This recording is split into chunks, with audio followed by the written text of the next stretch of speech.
Ser Podcast. Ser Historia, Cadena Ser, con Nacho Ares. En la Italia medieval, Dante Alighieri escribió un poema épico conocido como Infierno, que ha servido para definir el infierno de la cultura occidental. El propio Dante es el personaje principal del libro. Se ha extraviado y sufre una crisis de desesperación profunda. El infierno es la obra más importante jamás escrita sobre lo que nosotros en nuestra jerga llamamos depresión. Dante la considera un pecado, su propio pecado, y trata de sobreponerse a ese estado mediante la contemplación de los tormentos que otros se infligen a sí mismos.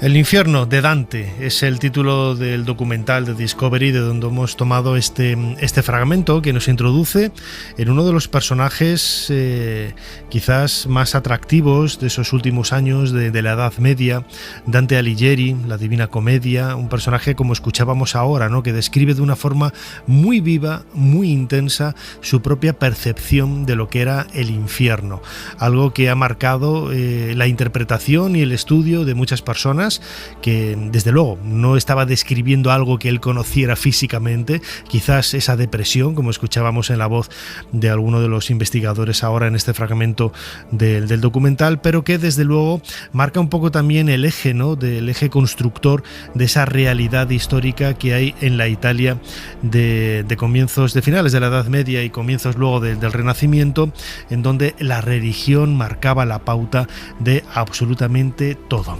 Dante Alighieri va a ser el protagonista del cronovisor esta semana aquí en Ser Historia, junto con Jesús Callejo.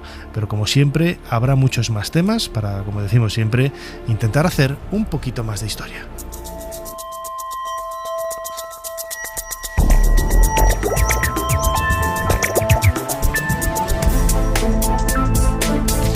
Bienvenidos a Ser Historia, los siglos XIII y XIV, los siglos en los que vivió Dante Alighieri, y esa Europa tan convulsa y al mismo tiempo tan apasionante desde el punto de vista histórico, va a ser el escenario en el que nos vamos a mover junto con Jesús Callejo en el cronovisor, en la primera parte del programa.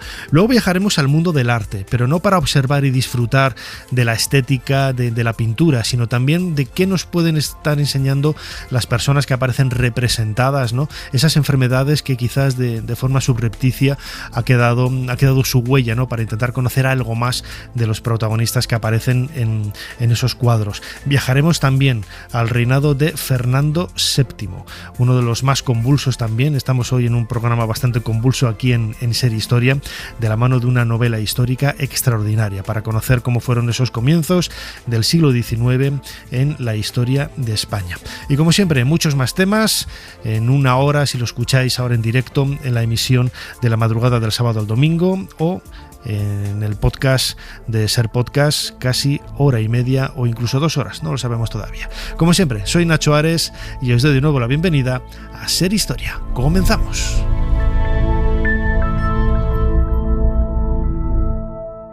Sigue a Ser Historia en las redes sociales. En Twitter, @SerHistoria. En Facebook, Ser Historia. Y en YouTube, Ser Historia. Y además de todas estas redes sociales, recordad que tenemos también una nueva cuenta en TikTok, @SerHistoria, y una newsletter que os podéis suscribir a través del enlace que aparece en nuestra cuenta de Twitter, @SerHistoria, y como decíamos la semana pasada, si no tenéis acceso a las redes, escribiendo un correo directamente a serhistoria@cadenaser.com, en donde nosotros os suscribimos manualmente. Y ahora sí, Jesús Callejo, una semana más, bienvenido a Ser Historia. ¿Qué tal, Nacho? Pues una semana más, un placer de estar contigo. En esta ocasión Historia. Vamos a viajar al infierno. Sí. No me metas miedo, porque no espero que sea un cronovisor dantesco. Estos epónimos que se utilizan muchísimo, ¿no? Ya sabes que se utilizan sobre todo en el mundo literario cuando alguien habla de esto es orwelliano, ¿no? Esto es quijotesco. Pues cuántas veces se ha utilizado lo de dantesco para ponernos en situación de algo horroroso. La verdad que no es tan horroroso, ¿no? Si alguien ha leído El infierno de Dante, miedo no te da. es otro tipo de literatura, es una literatura muy medieval, pero es más esotérica que truculenta, ¿no? Luego, si quieres, comentamos algunos aspectos de esa Divina Comedia, porque cuando hablamos de Dante Alighieri, a mí es un personaje que me fascina, ya lo reconozco de entrada, porque marca un hito importante no solo en la literatura italiana, sino en la literatura mundial, porque se atreve a tocar una serie de temas que por entonces pues, no estaban demasiado bien vistos. Él, sobre todo, tiene 3 hitos importantes en su vida. Uno es su amor platónico por Beatriz Portinari, amor platónico que prácticamente no la llegó a ver, pero estaba enamorado hasta las trancas de ella. También que se muriera a los 24 años ella, pues también influyó, ¿no? Que se convirtiera en una especie de amor pasional.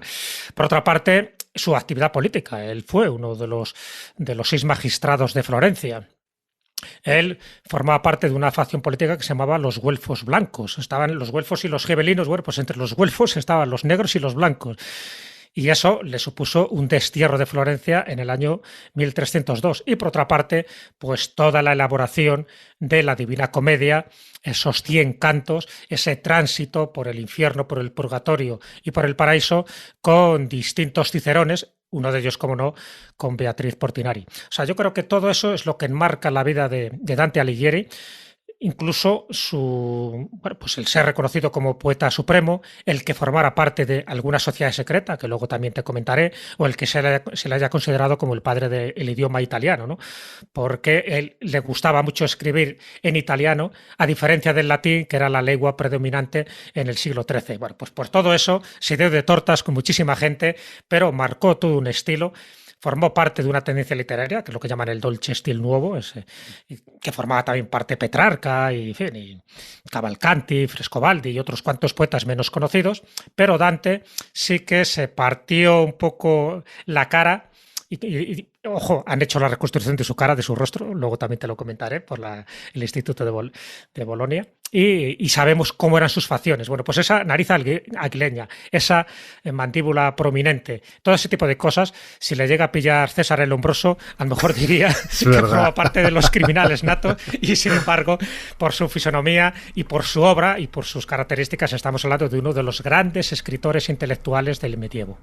Sí, estamos a caballo entre el siglo XIII y XIV, y recuerdo ahora que decías lo de la nariz aguileña, un retrato de él que creo que es de Botticelli, espectacular, ¿no? Es muy, muy llamativo, ¿no? Que estos grandes personajes de la historia, al final, no es una fotografía, ¿no? Pero es un retrato, yo creo que pues muy, muy realista por uno de los grandes autores, y que se agradece, ¿no? Que por lo menos tengamos esa seña de identidad física de cuál era el aspecto de Dante Alighieri, que siempre nos lo imaginamos con esa capucha de color rojo, la corona de laurel y la barbilla prominente y la nariz aguileña, ¿no? Es los arquetipos del aspecto físico del bueno de Dante. Pero es que era así, porque se han conservado máscaras mortuorias. Entonces, gracias a las máscaras mortuorias, gracias a estos retratos más o menos contemporáneos de su época, y gracias a la Facultad de Ingeniería de Bolonia, tenemos un retrato robot. Entonces, coincide prácticamente con lo que se le describía. Así que era exactamente tal cual.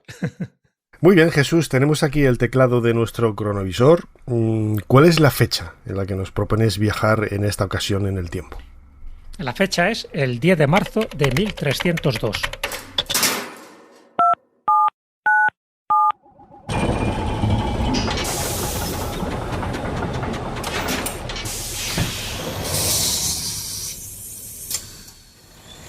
Adelante, pasen. Jesús Callejo les está esperando junto al cronovisor.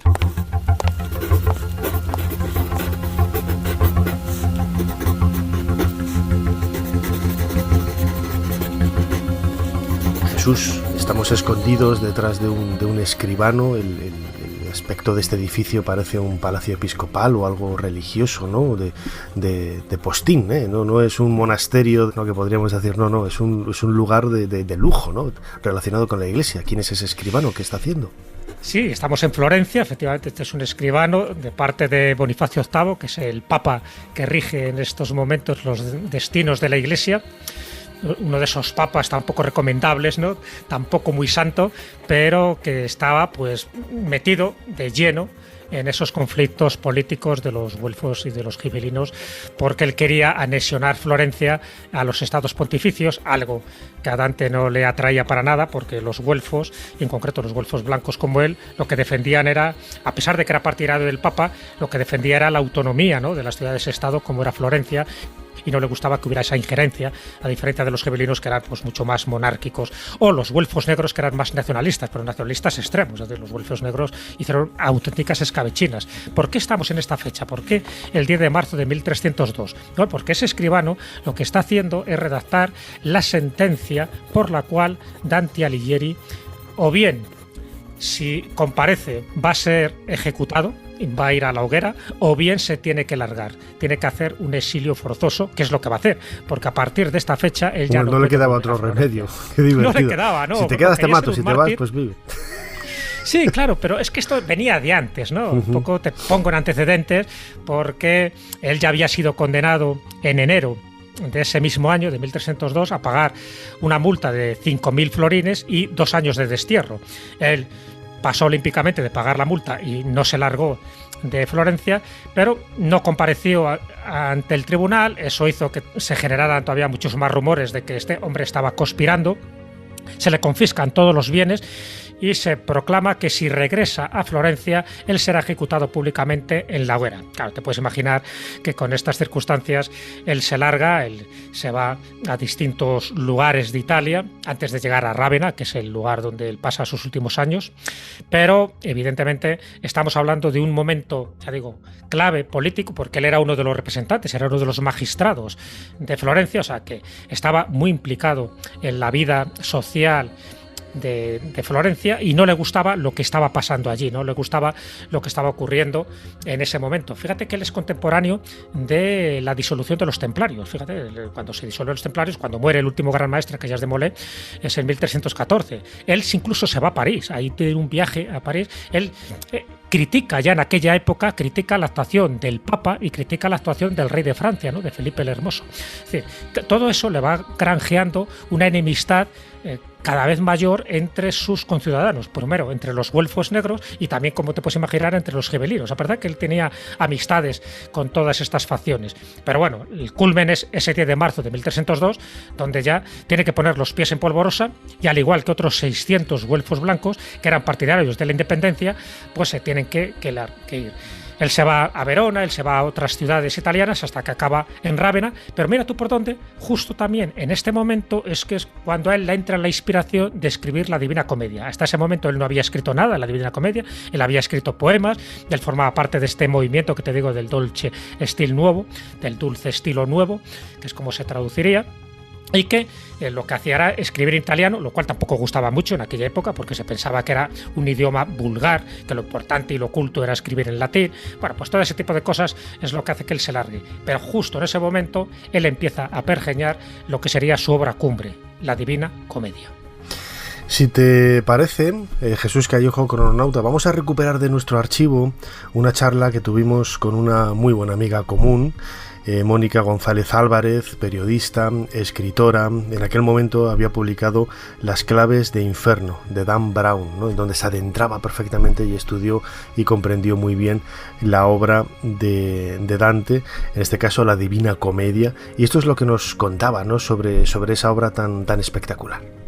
El infierno no existió o no lo creó Dante, como mucha gente se piensa. Lo que tú decías, él puso forma, puso palabras, puso imágenes con palabras, quiero decir, con sus versos. En la Divina Comedia se ve perfectamente, sobre todo en la primera parte del infierno, cómo él va descendiendo por ese embudo del inframundo hasta llegar a Satán por cada uno de los 9 niveles, y se topa pues con gente de su tiempo que él quiso introducir por determinados castigos o penurias o suplicios que debían de pasar, y él lo vivió de esa manera, lo vivió no de una manera real, y que sí que la Divina Comedia no le ocurrió, es un viaje, es un sueño que él tuvo y que él lo quiso plasmar a modo de verso fantásticamente bien en esa Divina Comedia. Él nació en un momento en el que se pasó de la Edad Media al Renacimiento. De hecho, él fue el impulsor del Renacimiento. Gracias a sus ideas y a las ideas de sus sucedáneos, el humanismo, pudimos entrar en la parte del Renacimiento. cuando él comienza hablando de ese bosque, de esa selva oscura, habla de, como tú decías, de cómo veía él el pecado. La época del siglo, finales del siglo XIII, principios del siglo XIV, realmente lo que es la sociedad de su tiempo era casi un poco, y me atrevo a decirlo de esta manera, un poco como la de ahora, es decir, con corrupción, con falsedades, con fraudes, con políticos corruptos, con incluso a día de hoy no hay una iglesia corrupta, pero en aquel momento había una iglesia corrupta porque estaban los Medici, Bonifacio VIII se interpuso en su camino y fue también el que propició su destierro y su exilio fuera de Florencia. Entonces es verdad que la Divina Comedia supuso en su vida, yo creo que también un desahogo emocional, porque él quería reflejar realmente cómo estaba la sociedad de su tiempo y quería transmitir mensajes no solamente al lector que hubo posteriormente, sino también a los miembros de las sociedades secretas a las que él perteneció y con las que él se comunicaba, y los mensajes que él lanzaba. Además, también es verdad que la Divina Comedia no se entiende muy bien, hay muchas metáforas, hay cosas que a lo mejor a día de hoy nos parecen un sinsentido. Bueno, en aquel momento sí, porque él criticaba al estamento eclesiástico y lo hacía, claro, no lo podía hacer de cualquier manera, tenía la censura encima, tenía la Inquisición y no podía decir la Iglesia no me gusta, tenía que decirlo, pues bueno, rodeando, ¿no?, con esas bonitas palabras y también utilizando supuestamente el amor que profesaba por su amada, el amor platónico que tuvo en su momento, que fue Beatriz Portinari. Jesús Callejo, crononauta, ahí en las palabras de Mónica González Álvarez, periodista y escritora, bueno, se nos abre un poco el apetito, ¿no?, para conocer un poco más sobre esa descripción, ¿no?, tan dantesca, tan terrible, que luego en el fondo lo que decías tampoco era así, ¿no? Se habló también de que si lo que describía en ese infierno era en realidad pues una respuesta o mejor dicho, una proyección sobre el pergamino, sobre el papel, de los problemas que había tenido Dante, de depresión, de todo esto, ¿no? Los psicólogos, quizás los psiquiatras lo tienen un poco más estudiado, ¿no? Pero es muy llamativo, ¿no?, esa descripción de un infierno tan detallado en la mente dantesca de Dante, ¿no?, valga la redundancia. Sí, así es. Es que cuando se analiza la Divina Comedia es más que una obra literaria, está claro.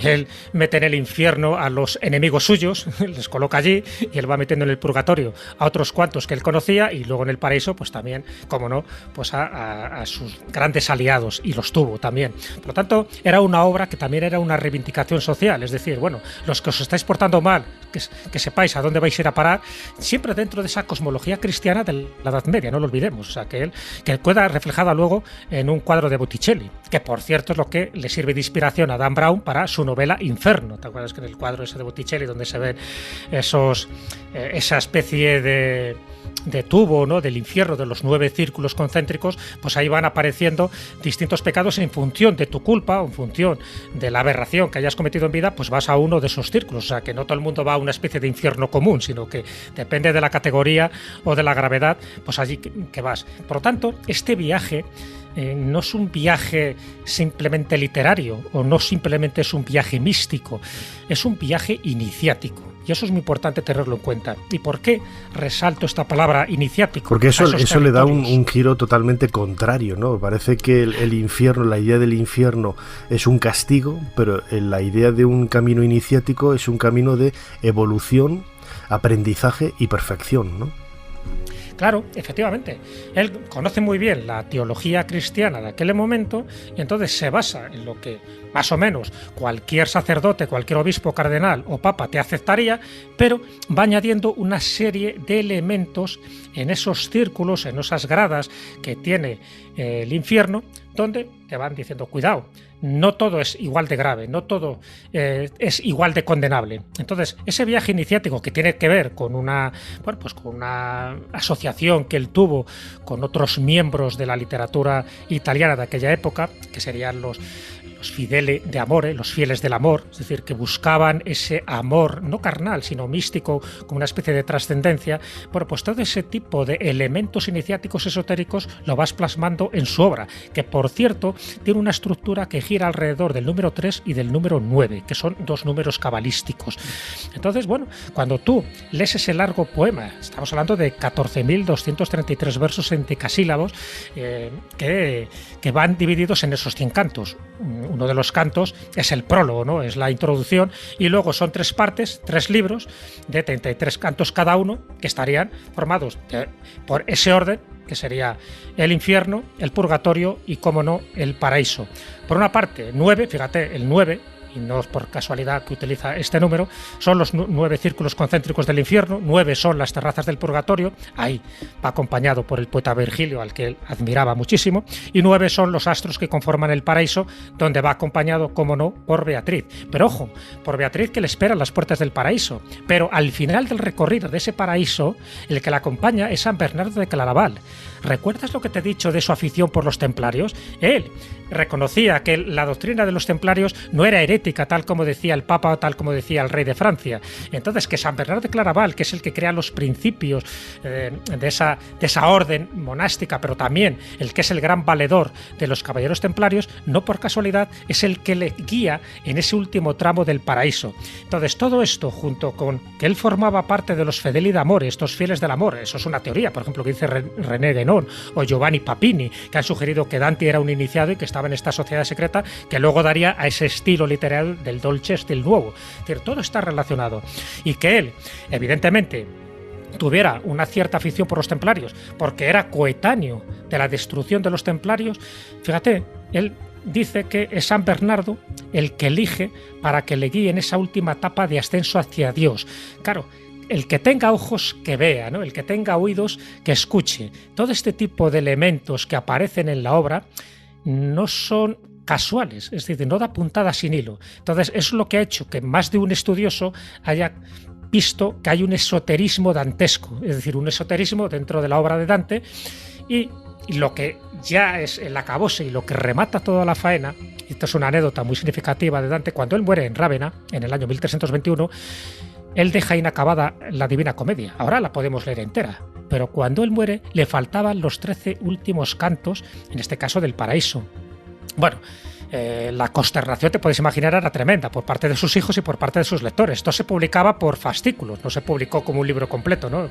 Se iba publicando por fascículos y la gente pues lo estaba viendo que cada canto tanto del infierno como del purgatorio como del paraíso estaba dando un mensaje literario, pero también iniciático y también esotérico, donde mencionaba personajes que eran reconocibles para aquellas épocas, ¿no?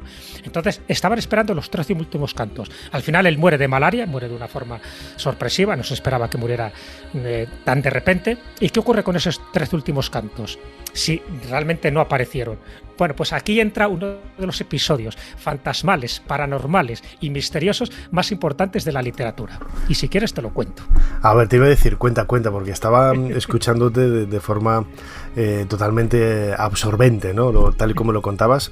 A mí siempre me parece alucinante, ¿no? La interpretación que se puede hacer de las obras de arte, porque en realidad las obras de arte, ya sean de literatura, de pintura, de escultura, de arquitectura, en realidad son mensajes, ¿no? Es un tipo de lenguaje utilizado por los artistas. Y eso en muchas ocasiones nos olvidamos de ello, ¿no? No es que querramos hacer y nos vayamos ahí por las ramas haciendo una interpretación esotérica de tal, no. Es que es muy evidente, viendo en el contexto social, en el contexto religioso de la época, qué es lo que querían decir algunos, cómo lo decían y la respuesta, ¿no?, que recibían de los lectores o de la iglesia, ¿no? En este caso, que imagino pues estaría ahí con el hacha preparada, tal y como hemos comprobado al comienzo del cronovisor, ¿no? Pero toda esa interpretación a mí me subyuga, ¿no? Explícanos un poco esos detalles. Sí, no, para mí, ya te digo, me encanta y por eso sigue en vigor esta obra. Hay otras obras de aquella época que, bueno, te pueden gustar más o menos, pero forman parte de una época concreta. El que se haya convertido en una obra maestra, en una obra literaria cumbre de la literatura universal, es porque es algo más, ya te digo, que un viaje literario, que un viaje místico. Es todo una especie de tratado sobre cómo se pensaba y cómo se vivía y qué consecuencias tenían las consecuencias de vivir bien o mal en aquella época. Entonces, él lo refleja, además de una forma primorosa, porque escribía como los ángeles, ¿no? Y nunca mejor dicho. Claro, el que se siguiera su obra y sus fascículos y sus cantos de una forma tan detallada es porque intentaban ver los personajes que aparecen en cada uno de esos círculos o en cada una de esas gradas, intentan reconocer algún personaje coetáneo. Bueno, ya digo, cuando él muere, se quedan como casi viudos, ¿no?, de esos 13 últimos cantos. Fíjate que este dato que te voy a contar viene del biógrafo coetáneo suyo, que es el primer biógrafo de Dante, y estoy hablando de Giovanni Boccaccio. Giovanni Boccaccio, el autor del Decamerón, en fin, era bastante terrenal, era una persona muy apegada al suelo y que este tipo de veleidades esotéricas le traían al pairo. Pero sin embargo, cuando hace la biografía de Dante, se titula Tratatello in laude di Dante, que es su primera biografía y por lo tanto alguien que le conoció en persona, cuenta este detalle muy significativo. 8 meses después del óbito o de la muerte de Dante, ya digo, en 1321 en Rávena, 8 meses después, cuando sus hijos ya están desesperados porque no encuentran esos manuscritos, porque ven que la obra se va a tener que editar inacabada, el propio Dante, que debía estar revolviéndose en su tumba, como diciendo qué inútiles de hijos tengo, que son incapaces de encontrar los cantos que él había escrito efectivamente, él se aparece. Y dice que en un sueño, de esos sueños lúcidos, se aparece a su hijo menor, Jacobo. Se le aparece, dice que de una forma muy resplandeciente. Jacobo lo cuenta diciendo que se queda impresionado porque es la viva imagen de su padre, pero con ese aura resplandeciente y luminosa, y le pregunta si está vivo, y el padre, Dante, le responde: sí, estoy vivo, pero en la vida verdadera, no en la vuestra. Lo cual es una respuesta bastante significativa, ¿no? Y luego le indica dónde están esos 13 cantos que ellos han sido incapaces de encontrar. Bueno, el sueño es tan vívido que cuando se despierta Jacobo, va directamente a la casa de Pietro Giardino, que era el notario, le coge de la mano, le lleva a su casa y le dice exactamente dónde su padre le ha indicado que estaban escondidos o resguardados esos cantos. Van a una estera que está sujeta a un muro, levantan la estera, se encuentran con una hornacina y efectivamente una hornacina que ellos desconocían. En el interior están esos manuscritos ya mohosos, porque recuerda que han pasado 8 meses desde la muerte de Dante, están mohosos y los pueden rescatar sanos y salvos. Si no se llega a aparecer Dante a su hijo, si no encuentran esos manuscritos a tiempo, al final esos manuscritos hubieran desaparecido para siempre, porque la humedad del lugar los hubieran destruido. Entonces, esta anécdota que cuenta Giovanni Boccaccio, ni más ni menos, para mí es muy significativa porque también se junta un poco ese elemento sobrenatural y místico que tiene toda la obra de Dante, que es la Divina Comedia, con un episodio muy significativo. Ya te digo, yo me he ido directamente a la obra de Boccaccio y lo he comprobado, y de hecho yo lo recojo en uno de mis libros que se llama Enigmas Literarios, donde copio textualmente esta parte de Boccaccio donde hace referencia a lo que te acabo de resumir. Bueno, pues ahí tienes una parte más de ese esoterismo, de esa parte más, vamos a llamarla mistérica, de la vida de Dante, y en este caso de la vida de ultratumba de Dante. Creo que era un hombre que sentía esperanza, y yo creo que el paraíso, si lo comparamos a día de hoy, sería como que él que hubiera querido regresar a su ciudad, a Florencia, de la cual fue exiliado de muy mala manera. Por tanto, él sentía, yo creo que al final, una gran esperanza en que podría regresar. Él sentía una esperanza grande en el ser humano, en la bondad del ser humano, de ahí lo demuestra espiando sus pecados en lo que tú decías, la famosa trilogía de infierno, purgatorio y paraíso, y la única manera de purgarse era mirándose dentro, aceptando quién era y buscando más allá. En aquel momento lo hizo diciendo que era a través del amor divino, del amor de Dios, pero también del amor que profesaba por su amada Beatriz Portinari. Y yo creo que eso es lo que hizo que Dante Alighieri pasase a la historia, por un hombre que realmente es un nombre desconocido. Poca gente sabe de él. Yo en estas claves de Infierno de Dan Brown me arrimo y me asomo muy profundamente hacia quién fue Dante Alighieri, su obra, pero aquellos aspectos, como tú decías al inicio de la entrevista, enigmáticos, misteriosos, que nadie conoce, que es lo que realmente nos interesa, no solamente dónde nació, dónde murió, sino todo lo que ocurrió dentro de su vida y por qué llevó incluso a esa parte donde fue como una especie de éxtasis final, ¿no? Cuando murió, que no sabemos incluso realmente que ya murió, por qué él supuestamente dejó la Divina Comedia sin terminar, según dicen, yo lo pongo, ¿por qué luego, no? Pero ¿por qué hay tantas incógnitas alrededor de su figura, como también las hay en otros autores, pero en este caso en las del italiano Dante Alighieri?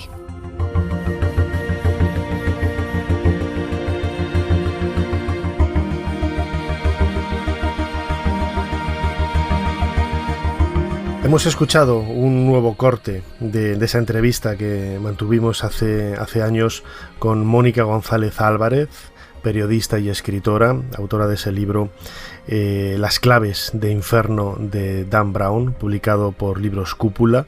Precisamente, ¿no? Dan Brown en ese libro Inferno utilizaba el relato de Dante pues de una forma muy cinematográfica también, ¿no?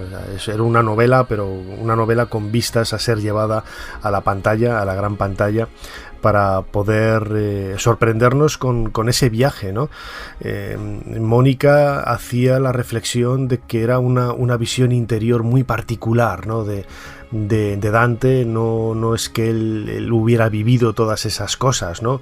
Es también, pues lo que decía antes, ¿no? Ese condicionamiento que da quizás también la excesiva religiosidad y la hipocresía que había en aquella época de los cristianos, del catolicismo en este caso, y que marcaba los pilares y las pautas del comportamiento de las personas de una forma muy estricta, ¿no? Y siempre había que buscar esos vericuetos para, no sé, para poder respirar, ¿no? Quizás un poco también es el camino de esa evolución de la Divina Comedia, de ese infierno de Dante, ¿no? Poder respirar en un escenario nuevo. Sí, yo creo que él se tomó esta obra literaria como algo personal, ¿no? Para él fue como una especie de testamento, pero también de refugio literario, ya que estaba exiliado a la fuerza en Rávena, que no podía volver a Florencia, a pesar de que se intentaron hacer como varios indultos, a pesar de que él intentó también conspirar políticamente para volver a conseguir el poder en Florencia. Bueno, todo ese tipo de cosas está claro que le dejaron huella, le dejaron traumatizado, y queda reflejado también en esta obra. Pero lo interesante, ya digo, es que toda la estructura que tiene es una estructura muy cabalística, siempre respecto al 3, respecto al 9. Y lo que es más interesante, porque es algo que se ha conocido relativamente hace poco, incluso, bueno, ha habido biógrafos que dicen que también le daba un poco a ciertas sustancias psicotrópicas, que por eso entraba en un estado alterado de conciencia, ¿no? Hay una biógrafa de Dante que lo menciona, ¿no? Diciendo que tomaba algo de cannabis o del hachís de la época. Bueno, pues podría ser, ¿por qué no? Pero eso no justifica que sus delirios literarios solo fueran fruto de la ingesta del cannabis, ¿no? Está claro que era muchísimo más importante. Para mí, yo creo que lo trascendente en la biografía de Dante, aparte de estos detalles que acabo de comentar, es su pertenencia a estos fideli de amore, a esta especie de sociedad que hacían ritos templarios, que además de ellos formaba parte pues personajes tan importantes no solo como Boccaccio Petrarca o el cardenal Francesco de Barberino, que era como pues uno de los principales capos de la política y de la religión del momento, sino de otras personas muy involucradas en esa filosofía, como Marsilio Ficino, de la filosofía esotérica. Entonces, si entendemos un poco esto, es un poco como nos pasa con Julio Verne. Es decir, es muy difícil entender muchas de las obras de Julio Verne si no sabemos que formaba parte de una sociedad secreta que se llamaba la Sociedad Angélica o la Sociedad de la Niebla. Pues aquí ocurre algo parecido. Para entender a veces la obra, la trascendencia y el mensaje que da Dante Alighieri, tenemos que saber que también formaba parte no solo de partidos políticos, sino también de sociedades secretas o iniciáticas. Entonces, a partir de ahí es lo que hace Dan Brown. Dan Brown, en Inferno, en esta obra del 2013, en esta cuarta novela donde interviene Robert Landon, pues lo que hace es eso, recoger esa parte de esoterismo, le da 1000 vueltas, lo coge en el alambique y le da su toque personal. Pero en la base, sí, y por eso recomiendo también leer la novela de Dan Brown, porque se documenta muy bien. Luego ya podemos discutir determinados detalles, pero se documenta muy bien. Y ese cuadro de Botticelli, en el que está basado un poco esa búsqueda, ¿no?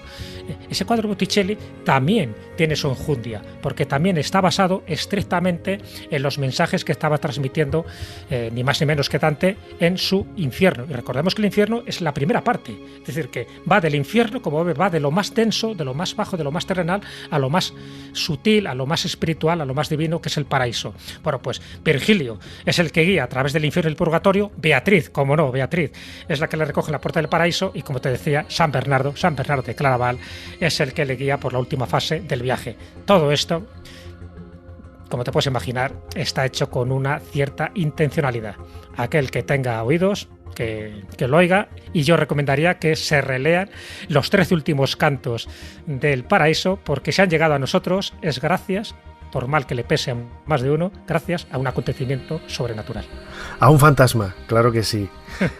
La vida de Dante, desde luego, es trepidante, es fantástica, en esos albores del Renacimiento, en esa salida de la Edad Media, a caballo entre los siglos XIII y XIV, que yo no sé si al principio he dicho XII y XIII, no es XIII y XIV, y que nos dejó esa obra, la Divina Comedia, pues con la que podemos conocer un poco más el pensamiento de aquella época.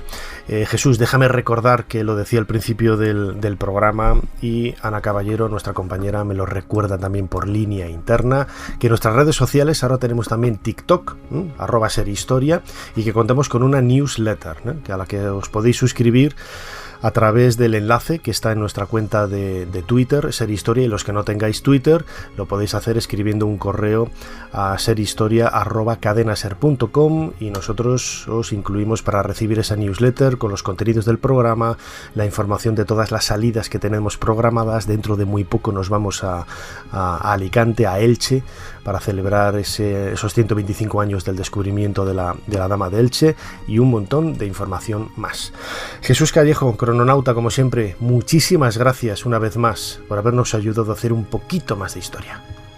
Pues nada, Nacho, muchísimas gracias a ti, y nos vemos en el siguiente episodio Cronovisor.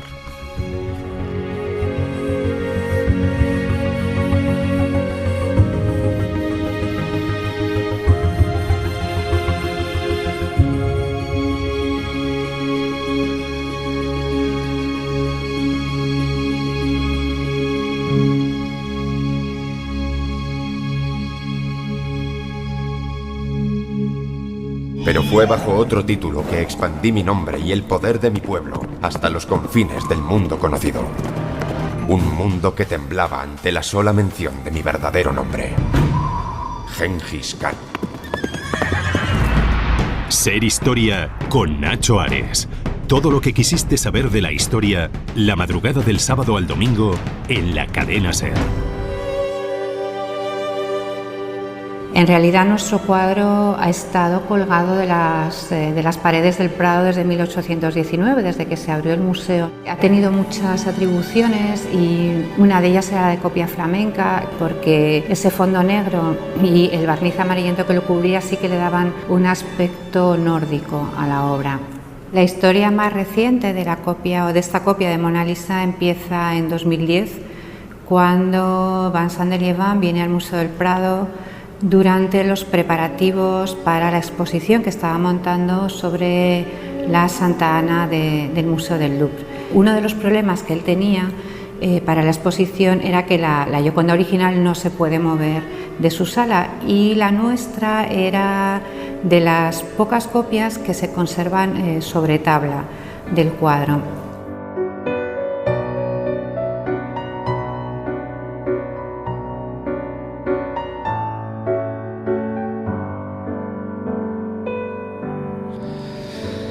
Pasamos de página en nuestro particular libro de historia aquí en Ser Historia en la cadena SER, y lo hacemos escuchando un fragmento de un vídeo del Museo del Prado. Ana González es investigadora del gabinete de pintura de este museo, y hablaba de una de las obras maestras que desde hace pocos años entendemos que está ahí, ¿no? Es ese retrato, esa copia de la Gioconda, con algunos trazos, dicen, ¿no?, realizados incluso podría ser por el propio Leonardo. ¿Por qué ponemos este comienzo en este nuevo bloque, como digo, de Ser Historia? Porque ya hablamos en su momento, hace tiempo, sobre esa otra realidad que podemos extraer, ¿no?, esa lectura más allá de lo artístico, una lectura anatómica de los representados, de los retratados en los cuadros, y por eso hemos vuelto a llamar a nuestro buen amigo Florencio Monge. Florencio, bienvenido de nuevo a Ser Historia. Hola, muchas gracias, Nacho. Hola a todos tus oyentes. Florencio Monge es cirujano oral y maxilofacial, es profesor titular de la Facultad de Medicina de la Universidad de Badajoz, director del Centro Clínico Cicón Monge y presidente de la Sociedad Española de Cirugía Oral y Maxilofacial, cabeza y cuello, así que algo sabe de lo que vamos a hablar. Además, sobre todo, nos visita porque ha reeditado junto con Círculo Rojo, la editorial Círculo Rojo, ese fantástico libro El rostro enfermo, 50 pinturas para comprender las enfermedades de la cara y el cuello. Florencio, tengo que decir que me tuviste que convencer y al final me convenciste, ¿no?, de que realmente las pinturas y esas representaciones que en ocasiones pensamos que pueden ser idealizadas dan en realidad mucha información sobre las enfermedades y la anatomía de las personas que son representadas, ¿no? Por supuesto, hombre, depende también del tipo de estilo pictórico, pero cuando se trata de realismo, desde el nacimiento, hay magníficos retratos que son prácticamente fotografías, y en virtud de lo que nosotros veamos en algunos de estos retratos, en algunos de estos rostros, podemos inferir, obviamente, lesiones que tienen en la cara, o a veces hay lesiones en la cara que indican algún otro tipo de enfermedades generales. Si a esto se le une, que además puede estudiar con la gran universalidad ahora que hay del conocimiento, se puede estudiar la biografía del pintor y la biografía del pintado, pues oye, es un elemento más que puede servir como una verdadera historia clínica, utilizar una pintura para llegar a un diagnóstico más o menos correcto acerca del personaje. ¿Y cómo te iniciaste en esta búsqueda en tu trabajo? Imagino que algún día, viendo cuadros, viste paralelos con esas personas que están delante de ti en el quirófano, y empezaste a unir cabos, ¿no? Bueno, empecé hace mucho tiempo porque mi jefe en el Hospital de la Princesa, mi querido profesor Alonso del Hoyo, a veces cuando se suspendían los quirófanos nos mandaba como castigo ir al Museo del Prado. Y como castigo, al contrario. Sí, él creía como castigo, pero la verdad es que poquito a poco nos fuimos aficionando, y a mí me dijo en una ocasión, mira, a mí siempre me ha gustado la historia. Oye, ¿a ti que te gusta tanto la historia? Creo que Goya, aparte de sus pinturas negras y aparte de su expresionismo, tiene que tener algo más. Y me puse a estudiar, junto con mi hermano Isidoro, de alguna manera todos los cuadros de Goya, y de ahí sacamos 25 cuadros con unas deformidades faciales muy bien hechas. Y a partir de ahí, bueno, pues ya empecé, digamos, después de la publicación de ese libro de Goya y las deformidades faciales, junto con mi hermano Isidoro, pues ya hicimos también este otro libro que de alguna manera universalizar más. Hay cantidad de pinturas colgadas en muchos museos del mundo, donde haciendo una fijación y un estudio de la cara se consigue una gran cantidad de objetivos diagnósticos. Quizás cuando se habla de ese tipo de enfermedades o de deformidades o de elementos llamativos, no hace falta que estén en muchas ocasiones ligados a algo tan tremendo, pensamos en los retratos de los Austrias, ¿no? Con esa quijada, ese rostro tan característico, ¿no?, de los reyes de los siglos XVI y XVII en la monarquía de España. Ellos quizás son el prototipo, ¿no?, a partir del cual también imagino que tú trabajaste hondamente en ello. Son un chollo, los Austrias son un chollo porque por varios motivos, ¿no? Primero, el fundamental, la endogamia. Eran, ya sabes que desde Felipe I hasta Carlos II, con el que acabó esa saga, hubo 11 matrimonios. Esos 11 matrimonios, el 89% eran entre íntimos familiares, de tal manera que el índice de consanguinidad con el que empezó Felipe empezó con un índice de consanguinidad de 2 y acabó Carlos II con 24.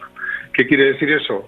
Pues que las deformidades faciales que ya venían del núcleo en el centro de Europa, con la nariz de los Borgoña, el labio de los Borgoña y todo esto, pues hizo que se fueran incrementando a medida que se iban sucediendo las familias, sobre todo en España. Entonces, desde Carlos V prácticamente no ha habido quien se salvara.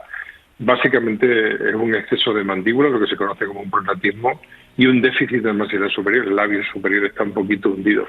Si a eso se le añaden determinados tipos de deformidades de la nariz, una nariz con mucha jiba, pues la verdad es que la cara de los Austrias, la cara de los Habsburgo es nuestro tesoro en cuanto a investigación de deformidades faciales. Fíjate, estaba observando ahora a David Nieto, nuestro compañero, el técnico, y Ana Caballero. Los dos estaban haciendo gestos con las manos en la cara, ¿no? Para exagerar esos rasgos de los Austrias. En esta reedición, El rostro enfermo, 50 pinturas para comprender las enfermedades de la cara y el cuello, publicado recientemente por Círculo Rojo. El otro día me comentabas que haces especial hincapié, ¿no?, en algunos aspectos que queríamos tomar aquí, porque tienen también incluso su trasfondo mágico, ¿no? Que yo recuerdo, tenía un compañero en el colegio, yo nací en el año 70, que tenía el labio leporino. Hoy creo que se corrige, ¿no?, al poco de nacer por una operación, y no es tan llamativo como hace años, pero claro, en la historia del arte eso ha marcado también huella, ¿no?, en muchas obras. Es muy interesante, Nacho, porque fíjate que nosotros los labios leporinos tenemos hasta 12 labios leporinos, 12 cuadros de labios leporinos. Hoy en día se opera el labio leporino prácticamente al primer mes, con lo cual los resultados del tratamiento son fabulosos. ¿Qué pasa? Que nos vale estos labios leporinos que vemos en distintos cuadros del siglo XV, siglo XVI, para ver cómo evolucionaban los labios leporinos sin ningún tipo de intervención. Es muy curioso, por ejemplo, los retratos de perfil que tiene de algún labio leporino Leonardo da Vinci, y que además ahora está de moda porque está en el castillo de Windsor. Son muchos grabados de labios leporinos que tiene Leonardo da Vinci, con dos particularidades. Una, que no están operados, y otra muy interesante, porque la mayoría llevan el hábito de monje, porque en ese tiempo, siglo XV y siglo XVI, se entendía que no eran dignos de casarse ni tener familia. Por eso hacían su carrera profesional, digamos, dentro del sacerdocio. Y de hecho, vas por alguna catedral alemana y ves obispos y arzobispos que son labios leporinos. Aparte de eso, pues hay otro tipo de leyenda también con el labio leporino. Entonces se creía, al mismo tiempo que ocurría esto con el sacerdocio, se creía que el labio leporino se producía porque la madre andaba cerca de una liebre, por ejemplo en un mercado, o pasaba por encima de un cadáver de una liebre y transmitía ese tipo de características al feto que llevaba dentro. Por eso, en esa época, 15, 16, 17, se prohibió tajantemente el que los mercados estuvieran en el centro de la ciudad, y lo sacaron precisamente fuera. Hay muchas leyendas en torno en la actualidad, Florencio, a las madres embarazadas se les dice que no coman jamón, que no coman no sé qué, que no sé qué. Sí, bueno. Y en aquella época decían que no te acerques a una liebre. Claro, ¿no? Al mismo tiempo tengo que decir que a las madres embarazadas ya se le hace una ecografía y se ve perfectamente si el paciente es portador de un labio leporino, y ya se empieza incluso a programar cirugías y todo esto. Es muy interesante. Uh-huh. Todas esas leyendas imagino que también marcan un poco el devenir de vuestra investigación, ¿no? Florencio Monge, como autor de este libro, El rostro enfermo. Hay que pensar que en aquella época, ¿no?, estamos hablando grosso modo de los siglos XVI, XVII, en la Edad Media o en el Renacimiento, cualquier persona que tuviera una desigualdad en la anatomía del rostro ya era tomada como alguien distinto, alguien diabólico, alguien extraño, ¿no? Correcto. De hecho, incluso volviendo otra vez al tema del labio leporino, en la cultura sajona el labio leporino se identifica como el demonio. O sea, en algunos grabados, incluso en algunas iglesias, se ve personajes con labio leporino, pero que son prácticamente una representación del diablo o del demonio. En cualquier tipo de caso, en esa época, cualquier tipo de deformidad facial, sobre todo las asimetrías, cualquier tipo de deformidad facial, se entendía que eran personajes que quizá no eran normales, que tenían algún tipo de correlación con la delincuencia, que tenían algún tipo de correlación con algún tipo de rito satánico, y en ese sentido hay muchísimas leyendas en torno a muchas deformidades, sobre todo las asimetrías y los labios leporinos. Hay muchísimas leyendas en torno a cuál era la que se entendía entonces como la etiología, los factores causales, o la posible relación con determinado tipo de leyenda algún tipo de proceso mágico. Uh-huh. Estamos hablando de una sociedad, pues hace prácticamente 500 años, en donde la violencia estaba a la orden del día. Yo no sé incluso si habréis encontrado cuadros de personas que muestran en ese rostro pues señales de violencia, ¿no? De haber participado en una batalla, y claro, pues si tiene una edad una nariz y a otra edad otra nariz, en aquella época no había un Florencio Monge ahí que te corrigiera ahí la cara, ¿no? Imagino que eso también lo habéis encontrado, ¿no? Bueno, de esa época tenemos mucha información sobre todo de exantelaciones orbitarias, es decir, gente que por un proceso traumático, o sea, una pelea o por una infección, había que quitarle el ojo. Tenemos pues 5 cuadros exactamente, donde además sabemos que ha nacido con ojo y es producto de algún tipo de pelea o algún tipo de infección, porque se ve claramente en el cuadro. Entonces, de esa época, sobre todo, la exantelación orbitaria, la noftalmia, la falta de ojo. Sin embargo, donde ya empieza a verse muchísimas más deformidades faciales postraumáticas es en la época esta de Otto Dix y todos estos autores de prácticamente posteriores a la Primera Guerra Mundial.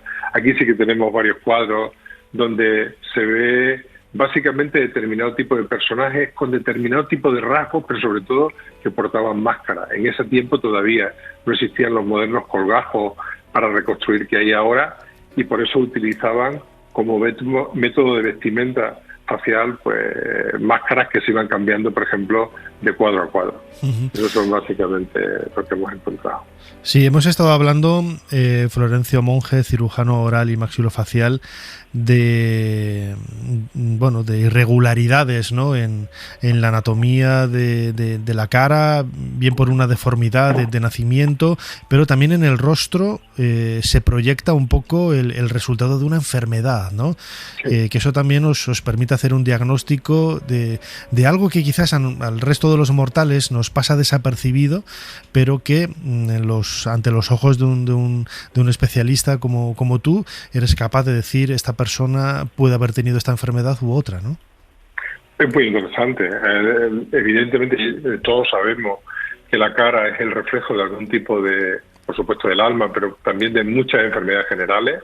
Hay muchas enfermedades metabólicas, endocrinas, que tienen una cara muy, muy particular. Si a todo esto pues añades el estudio del pintado y del pintor, pues tiene mucho más cuadros. Yo, por ejemplo, ahora me viene así a bote pronto Adele Bloch-Bauer. Adele Bloch-Bauer, la mujer dorada, que de alguna manera es un cuadro maravilloso, donde se ve una señora donde básicamente se ven unas chapetas malares, y donde además de verse unas chapetas malares se ven unos dedos muy largos y muy deformes. Bueno, pues este tipo de deformidad que aparece en la cara, o señal que aparece en la cara, junto con la morfología de los dedos, es muy, muy propio de una enfermedad reumática, o incluso de una afectación cardíaca por una enfermedad reumática.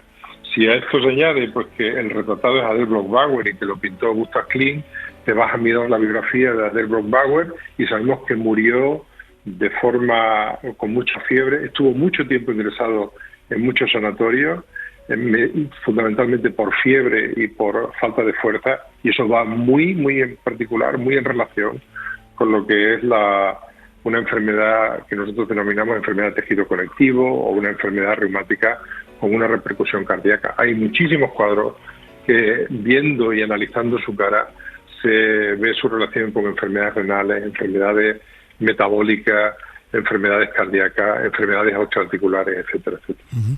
Y en algunos casos, estaba pensando ahora en la idealización de algunos rostros.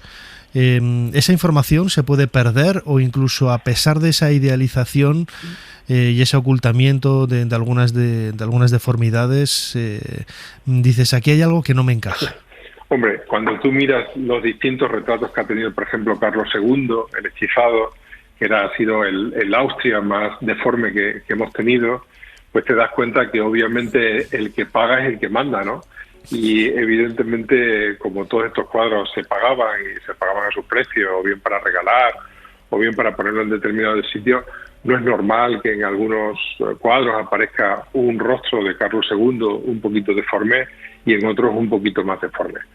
Siempre la mujer de Carlos II, al revés, no era tan fea, Eugenia no era tan fea. Sin embargo, evidentemente no tenía que distanciarse mucho en fealdad de su marido y por eso la tuvieron que pintar muy fea, para que no hubiera mucha diferencia, ¿no?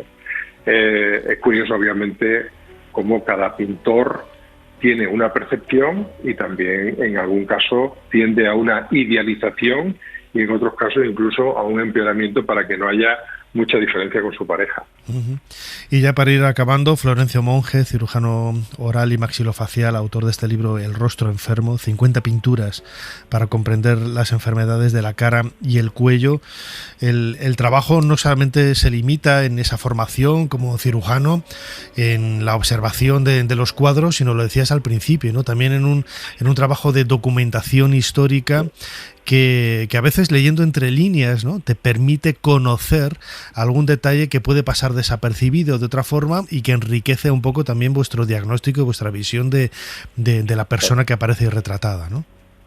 Evidentemente, todo el trabajo en el libro consiste primero en localizar los cuadros, que eso, bueno, pues debido a mi profesión, gracias a Dios, y a mi gusto, que me encanta el arte, igual que a toda mi familia, pues hemos visitado cantidad de museos. Pero luego lo más apasionante es leer toda la documentación que hay en torno a los cuadros para sacar una serie de detalles que te ayudan mucho en las posibles causas de determinado tipo de enfermedades. Yo creo que no hay cosa más interesante hoy en día, debido a la gran difusión del conocimiento que hay, en podernos tirar mucho tiempo leyendo mucha información acerca tanto del pintor, del pintado y de la relación que había entre el pintor y el retratado. Eso es quizás lo más interesante y lo más apasionante, ¿no? Ese trabajo en conjunto. El trabajo de campo, el trabajo de documentación es lo más maravilloso que hay, yo creo que en toda la literatura. Y en el tema de las pasiones nuestras, de la pintura, en relación con nuestro oficio, el mío como cirujano maxilofacial y el de mi hermano Isidoro como historiador, evidentemente la documentación es una maravilla.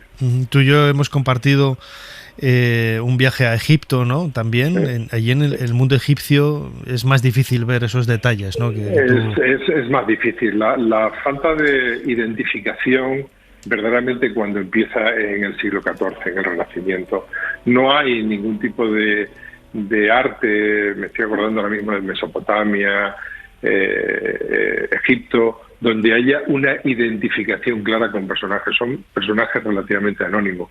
Fueron como siempre los romanos y los griegos en el siglo II a.C. los que empezaron ya con determinado tipo de esculturas, sobre todo donde claramente había una identificación con un personaje determinado. Quizá aumentaban los atributos para que fueran o pudieran ser emulados. Pues hay jóvenes con una musculatura tremenda que lo hacen más bello, o mujeres que son posiblemente mucho más bellas de lo que eran para la posibilidad de ser emulados. Pero ya hay una caracterización bien clara, y ahí, por ejemplo, los guerreros de Xi'an son 8.000 guerreros, también del siglo II a.C., donde se diferencia perfectamente. A nosotros los asiáticos nos parecen todos iguales, pero cuando se acerca a los 8.000 guerreros son claramente diferentes uno de otro, y son esculturas que se refieren a todos esos personajes que han sido de alguna manera llevados a la escultura y que son completamente distintos uno de otro, muy identificados con los personajes originales. El rostro enfermo, 50 pinturas para comprender las enfermedades de la cara y el cuello, publicado por Círculo Rojo. Es la reedición de este trabajo de nuestro invitado Florencio Monge Gil, cirujano oral y maxilofacial, que nos ha atendido amablemente aquí en Ser Historia. Florencio, como siempre, muchísimas gracias una vez más por habernos ayudado a hacer un poquito más de historia. Pues nada, muchas gracias a ti por tu interés y sobre todo un saludo para todos tus oyentes.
Señor Dumas, aquí el joven del que le hablé, Julio Verne.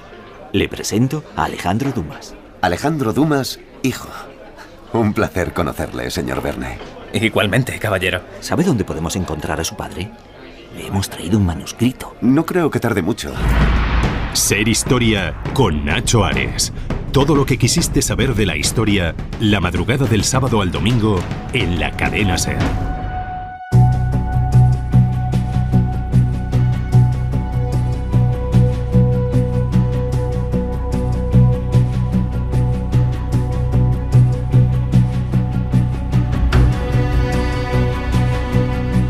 Retomamos en esta nueva temporada de Ser Historia, ya la 14ª, nuestra sección de noticias. Y en la última semana, quizás una de las noticias más importantes desde el punto de vista arqueológico es la visita que hemos recibido en Madrid de la figura de Zahi Hawass, exministro de Antigüedades, la cara visible de la arqueología egipcia, el hombre del sombrero, como yo lo definía en esa conferencia que dio en Madrid el pasado 13 de septiembre, en el marco de la exposición Hijas del Nilo, de la que tengo el honor de ser comisario junto con Esther Pons, y dentro de ese marco de celebraciones de los 60 años del grupo Eulen, ¿no?, que ha tenido a bien pues promover esta actividad, e invitó al doctor Zahi Hawass para compartir con toda la gente que se acercó al Palacio de la Prensa para conocer los últimos detalles, los últimos grandes descubrimientos de Egipto. Ese mismo día por la mañana estuvimos el doctor Zahi Hawass y yo en el programa Hoy por Hoy Madrid, dirigido por mi buena amiga Marta González Novo, en la que yo todos los lunes tengo una sección de historia, y en esta ocasión se cambió, ¿no?, por de día y de hora para poder recibir al doctor Hawass, y estuvimos hablando de esas novedades, y él comentó un hecho que va a salir a la luz dentro de unas semanas, la petición formal que se va a hacer al Museo Británico de Londres a través de una plataforma multitudinaria de internet, donde se podrá firmar para que la piedra de Rosetta vuelva a Egipto después de 200 años. Recordad que este 27 de septiembre se celebra el segundo centenario del desciframiento de la escritura jeroglífica gracias a la piedra de Rosetta, que fue la clave para que Jean-François Champollion pudiera realizar este enorme descubrimiento y en definitiva el nacimiento de la egiptología como tal. Esto es lo que nos anunciaba el doctor Zahi Hawass. Sí, el 27 de septiembre de este mes tenemos una gran celebración por el descubrimiento de esos que estamos comentando, de la lengua. And at the same time, end of October, I'm writing a petition on the internet. Y además, en el mes de octubre voy a hacer una nueva petición al British Museum, al Museo Británico, para que devuelva una vez la piedra Rosetta, y voy a pedir a todos los colaboradores posibles que firmen y apoyen esta petición. Bueno, porque en primer lugar me apoya que la piedra Rosetta fue ilegalmente tomada por los franceses, luego regalada a los ingleses. ¿Cómo puedes regalar algo a alguien que no es tuyo? Y entonces se trata de un regalo que no es tuyo, que es robado. La piedra Rosetta fue robada. Es una cosa absolutamente ilegal, y ya está bien que después de 200 años vuelva otra vez al Cairo, que no tiene que volver a Egipto, a su casa. Should be Cairo, not London. El doctor Hawass siempre en ese filo de la polémica, llamando la atención, ¿no?, sobre un hecho inquietante, que es la posibilidad de restitución de piezas arqueológicas que salieron de aquella forma a lo largo de los siglos XIX y XX, sobre todo, ¿no? Yo creo que tiene poco recorrido, yo creo que no va a tener mucho éxito, pero no deja de ser una llamada de atención para que el gran público tome conciencia de la realidad de este hecho, ¿no? El doctor Hawass también habló en la conferencia que dio en el Palacio de la Prensa de una noticia que también cubrirá decenas de páginas de periódicos, minutos en radio y horas en seguro que vídeo en televisión, sobre una momia muy particular, la momia de la reina Nefertiti. Sabemos que se lleva buscando su tumba desde hace décadas, quizá está en el Valle de los Reyes, Pero él nos hablaba, ¿no?, de que en la KV-21, esa tumba que descubrió Belzoni en el año 1817 con 2 momias femeninas en el interior, la KV-21A y la KV-21B, quizás tenga sorpresas. Una de ellas, la momia A de esta KV-21, fue identificada en 2010 cuando se realizaron los análisis de ADN con Angesenamón, la gran esposa real de Tutankamón. Ella sería, según el ADN, la madre de los 2 fetos que aparecieron en la cámara del tesoro de la tumba de Tutankamón en 1922. Ahora estamos a punto de celebrar el centenario de ese hallazgo increíble. Pero la otra momia ya se barruntó la posibilidad él mismo, el doctor Zahi Hawass lo anunció en una conferencia, en una conferencia que dio también en Madrid a principios de la década de 2010, sobre esa realidad, ¿no?, de que la KV-21B pudiera ser la momia de Nefertiti. No sabemos cuáles son los argumentos que esgrime para poder defender esta posibilidad.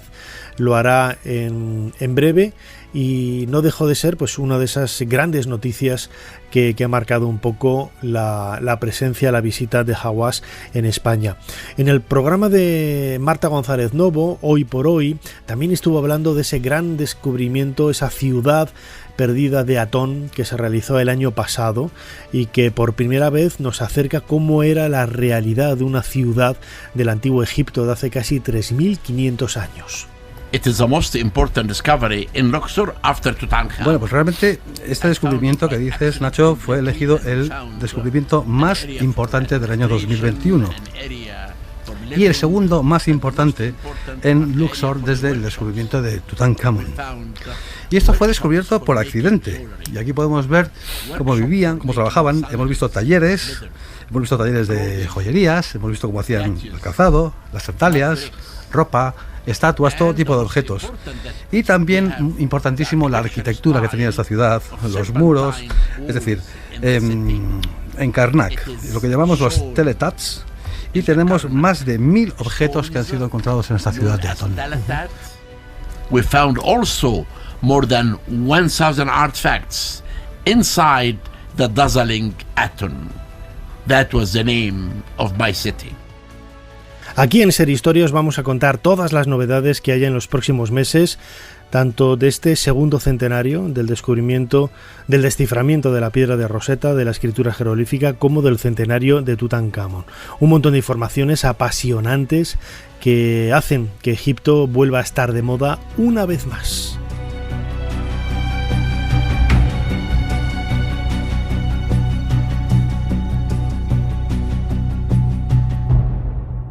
Madre, se rumorean cosas sobre usted, dentro del convento y fuera de Ávila.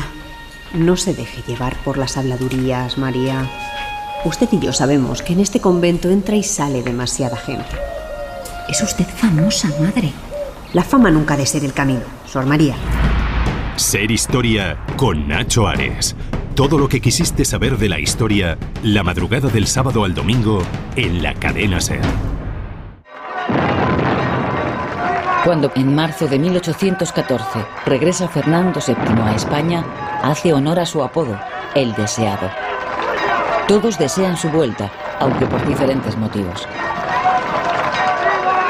Los liberales le aguardan para que jure y acate la Constitución aprobada en Cádiz y prosiga con las reformas. Los absolutistas, también llamados realistas porque son partidarios de fortalecer el poder real, le esperan para que dé un golpe de timón y vuelva a las instituciones tradicionales. Y finalmente, el pueblo, que ha sufrido una guerra durísima que ha dejado al país devastado y arruinado, confía ciegamente que con la vuelta del rey se consiga una paz duradera y se solucionen los graves problemas económicos. Por el momento, todos le reciben con entusiasmo.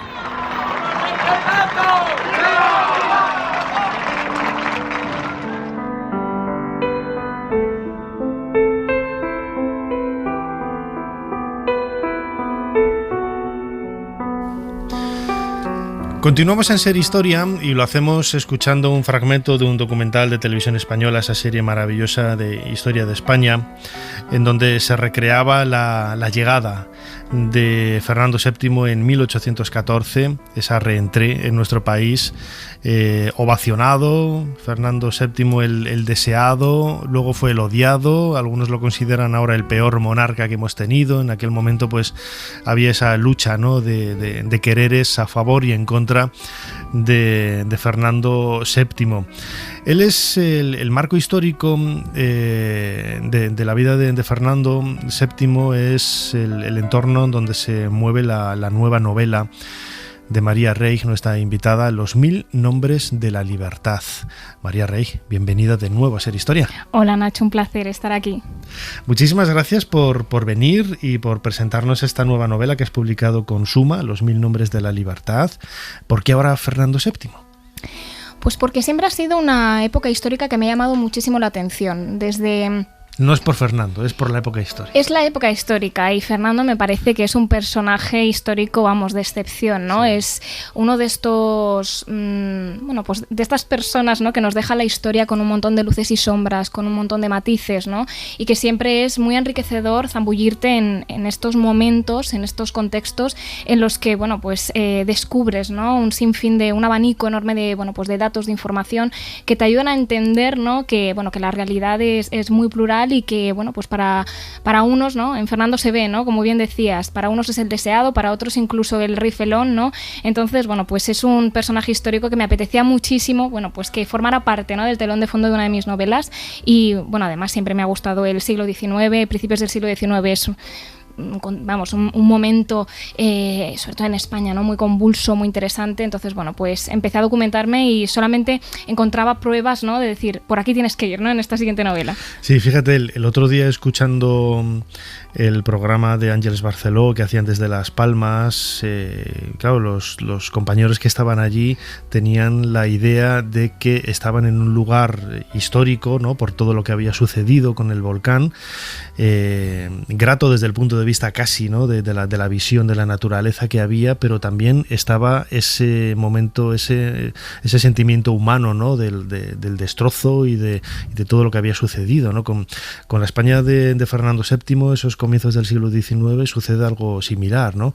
Desde el punto de vista histórico es muy atractiva por todas esas convulsiones que hubo, pero a mí no me hubiera gustado vivir allí. Por supuesto, a mí tampoco.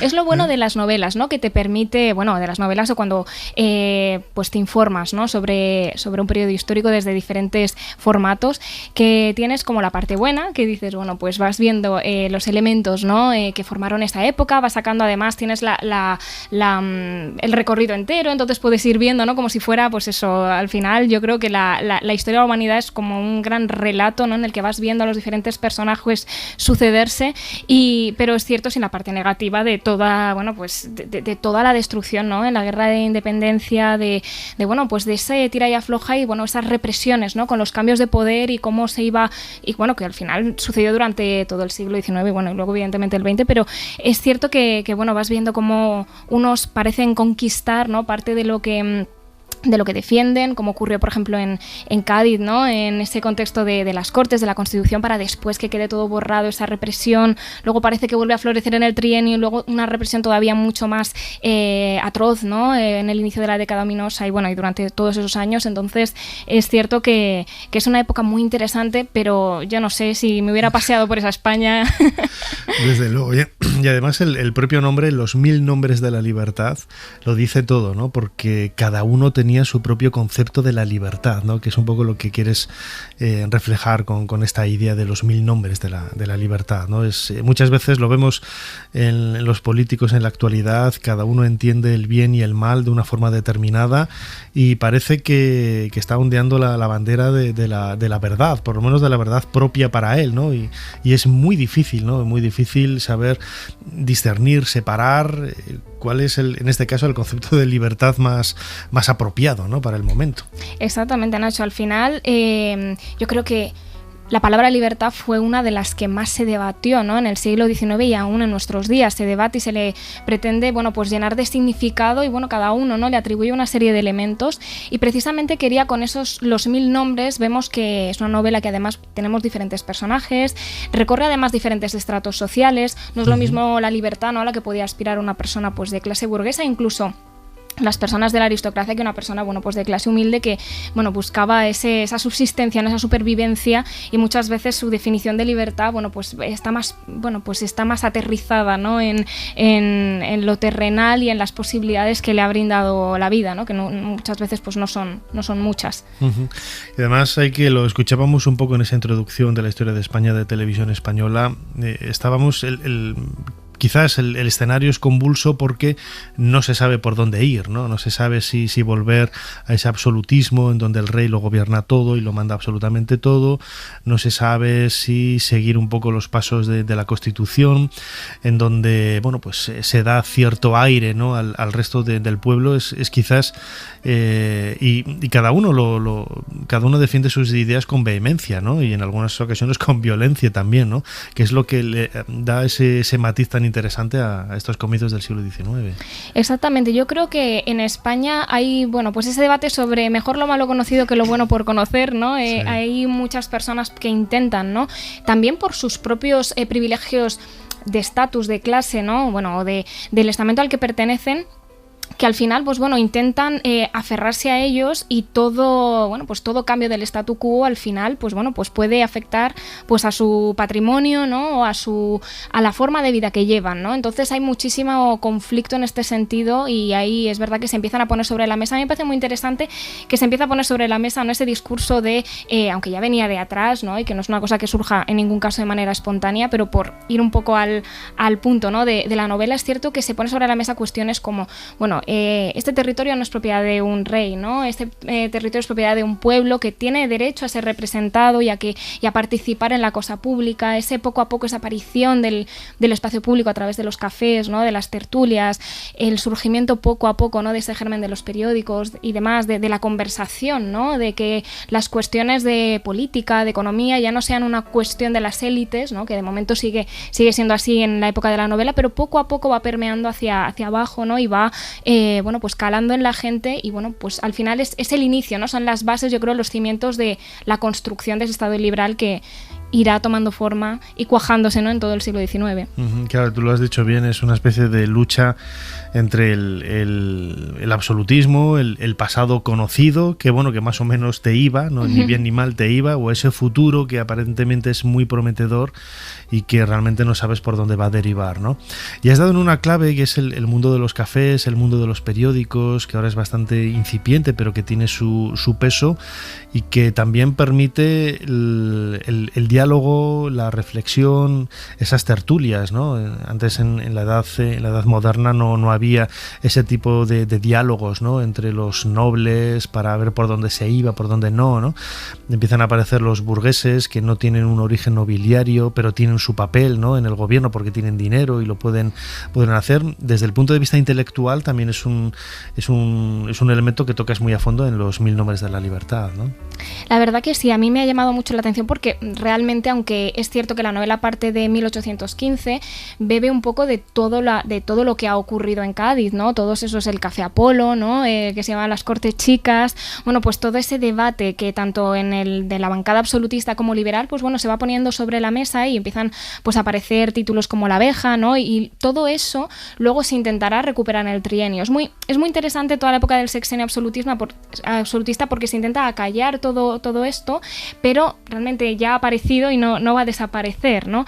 Y bueno, pues después la Fontana de Oro, ¿no? Es decir, hay el Lorenzini, pues todos son espacios que aparecen también en la novela en su momento adecuado, ¿no? Y que, bueno, pues realmente es donde se van, bueno, yo creo que se mantienen vivas, ¿no? En el momento que pueden, y en las sociedades secretas, que toda esa actividad clandestina que también durante el sexenio pues toma fuerza, ¿no? Y hace que todo ello perviva, y que esa parte, bueno, ese discurso intelectual, que es verdad que en este momento está muy circunscrito a las élites, ¿no? Como decías, burgueses, aristócratas, ¿no? Esas personas que han accedido, digamos, a una serie de, bueno, pues tienes un cierto estatus, ¿no? En la sociedad, y también pues han podido cursar ciertos estudios. Pues bueno, de momento está muy ahí ese discurso, pero es muy interesante, ¿no? Porque le van dando forma, se van dividiendo, algunas cosas están de acuerdo, otras no, y se va complicando todo el escenario.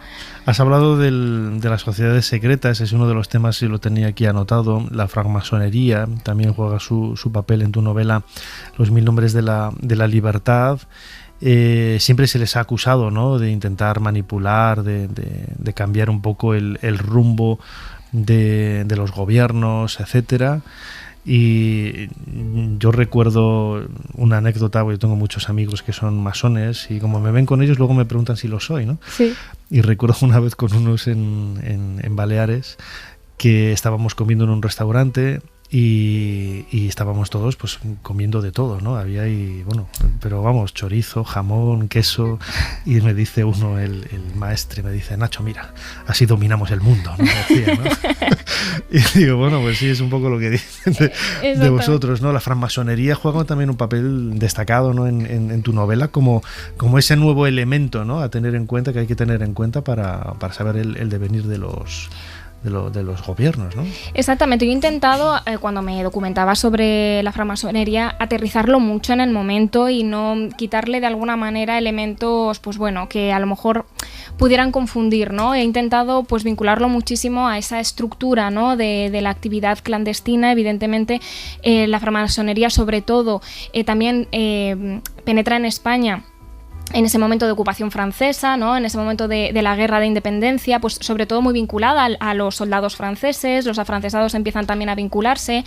Hay, pues eso, hay documentadas logias tanto en Madrid como en La Mancha, ¿no?, y en diferentes ciudades españolas.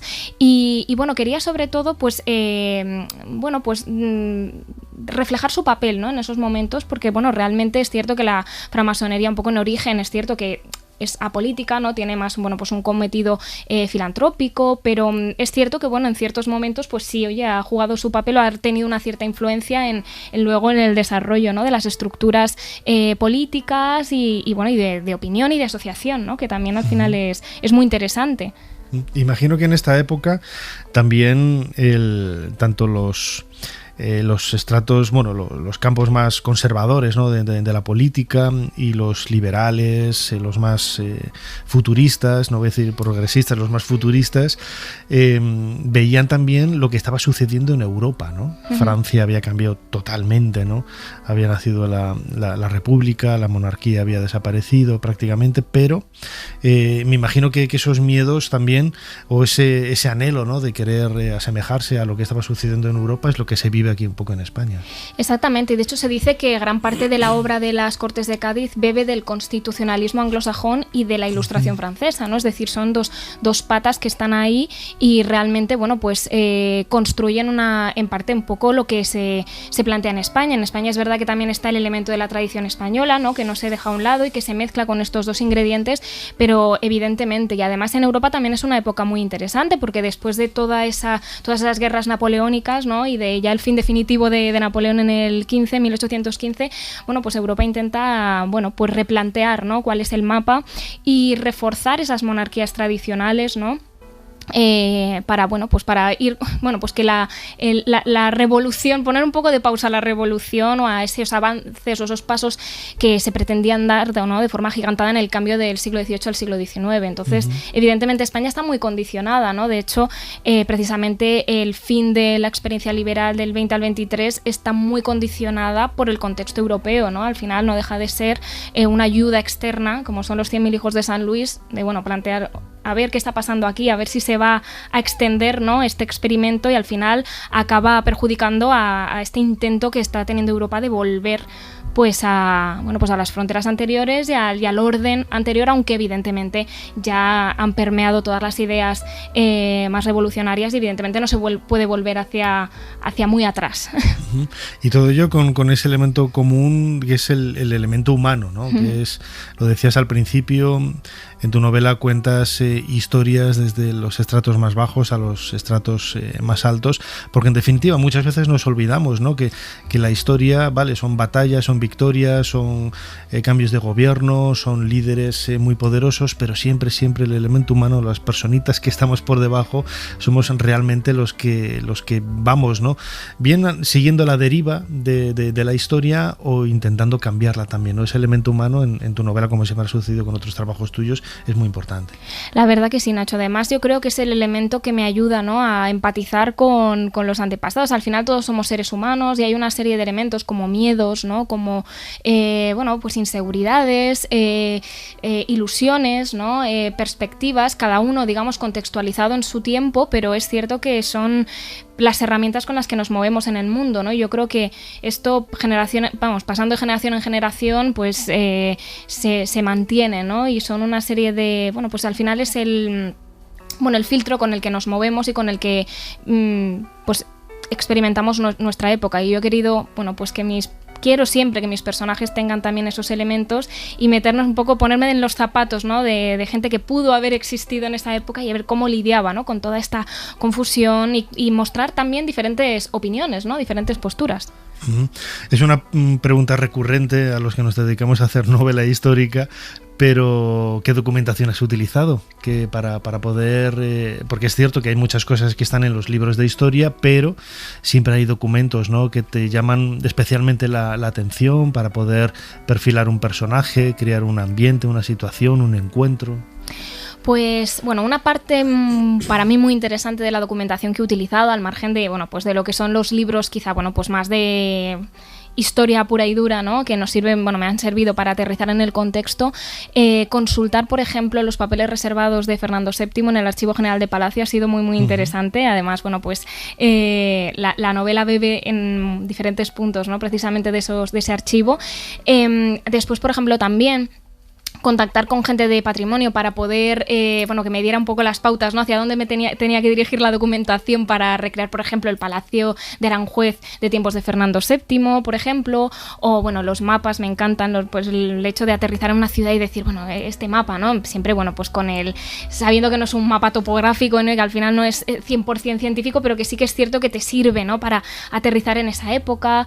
Por ejemplo, una cosa que me encanta, toda es la parte de descubrir cómo vestían, ¿no? En esos momentos, ¿no? Y ver las prendas. Hay colecciones maravillosas en diferentes museos de todo el mundo, ¿no? Y que están digitalizadas, y el poder también zambullirme en todas las prendas, ¿no? Ver los tejidos es algo que es una maravilla. Entonces, bueno, pues han sido diferentes elementos que bueno, me han hecho disfrutar muchísimo de lo que es la parte de construir la historia, y ojalá que guste a los lectores. Seguro que has visitado el Museo del Traje. Sí. Yo soy fan del Museo del Traje aquí en Madrid, y tiene cosas desde el siglo XVI, XVII y del XIX, tiene absolutamente un montón de material. Los 1000 nombres de la libertad, publicado por Suma, la última novela de nuestra invitada María Rey, en ese ambiente de comienzos del siglo XIX, comienza en el año 1815 durante el reinado de Fernando VII, una de las épocas más convulsas, que a ninguno de los dos hemos llegado a la conclusión de que nos hubiera gustado vivir allí, pero que tiene elementos suficientemente sobrados para construir una gran historia, como ha hecho ella, María, en los 1000 nombres de la libertad. María, como siempre, muchísimas gracias una vez más por habernos ayudado a hacer un poquito más de historia. Mil gracias a vosotros, Nacho, un auténtico placer.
A todos nos gusta la historia, pero no nos gustaría viajar o haber vivido en algunos lugares que más nos llaman la atención, ¿no? Como ese siglo XIX, como escuchábamos ahora en la voz de María Rey. Desde luego, es algo, yo creo, un común denominador a muchos de los que nos dedicamos a la historia.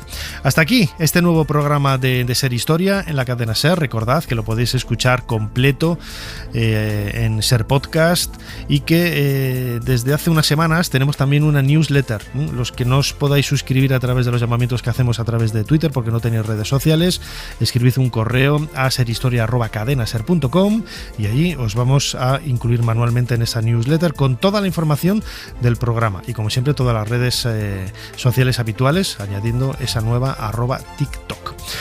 Como siempre, como digo, Fermín Agustía estando en la producción del programa, Ana Caballero controlando las redes sociales y en esta ocasión, delante de los mandos de esta máquina del tiempo, David Nieto controlando que todo suene a la perfección como así ha sido.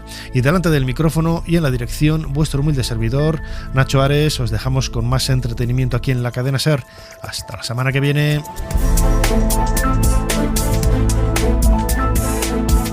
Suscríbete a Ser Historia. Todos los episodios y contenidos adicionales en la app de Cadena SER y en nuestros canales de Apple Podcast, Spotify, iVoox, Google Podcast y YouTube. Escúchanos en directo en la SER los domingos a la 1:30 de la madrugada. Cadena SER. La radio.